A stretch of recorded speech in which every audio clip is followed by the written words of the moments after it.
আসসালামু আলাইকুম, welcome to another রূপন্তিজ দ্য ঢঙ্গিজ ভ্লগ। এখানে কোনো একদিন সন্ধ্যাবেলা চলে গিয়েছিলাম ক্যাফে টেনে কেরানীগঞ্জে। যদি কেউ আমাকে জিজ্ঞেস করে যে আমার ফেভারিট রেস্টুরেন্ট কোনটা, তাহলে আমি নিঃসন্দেহে বলবো যে cafe ten is one of the best.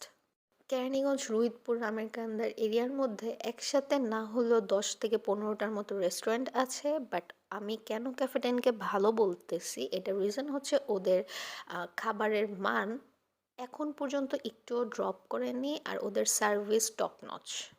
Cafe ten যে শুধুমাত্র খাবারের জন্যই বেস্ট তা না, এটা অনেক ফটোজেনিক এরিয়া, মানে অ্যাস্থেটিক ছবি অনেক তোলা যায়।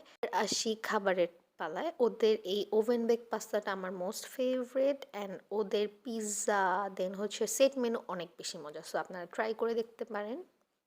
আমি সেদিন হচ্ছে এই পাস্তা অ্যান্ড হচ্ছে কোল্ড কফিটাই খেয়েছি, ইয়াম্মি ইয়াম্মি। খাবার অর্ডার দিয়ে 15 থেকে 20 মিনিট ছবি তুলতে তুলতে বা দোলনায় দোল খেতে খেতেই আপনার খাবার চলে আসবে।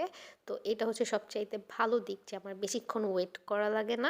কিন্তু ঈদের সময় বা সরকারি ছুটি যখন, তখন একটু রাশ থাকে, কারণ আশেপাশে এত রেস্টুরেন্ট থাকার ক্ষেত্রেও সবাই সেগুলোতে ছবি তুলে খাবার খাওয়ার সময় কিন্তু ক্যাফেটেনকেই মনে করে।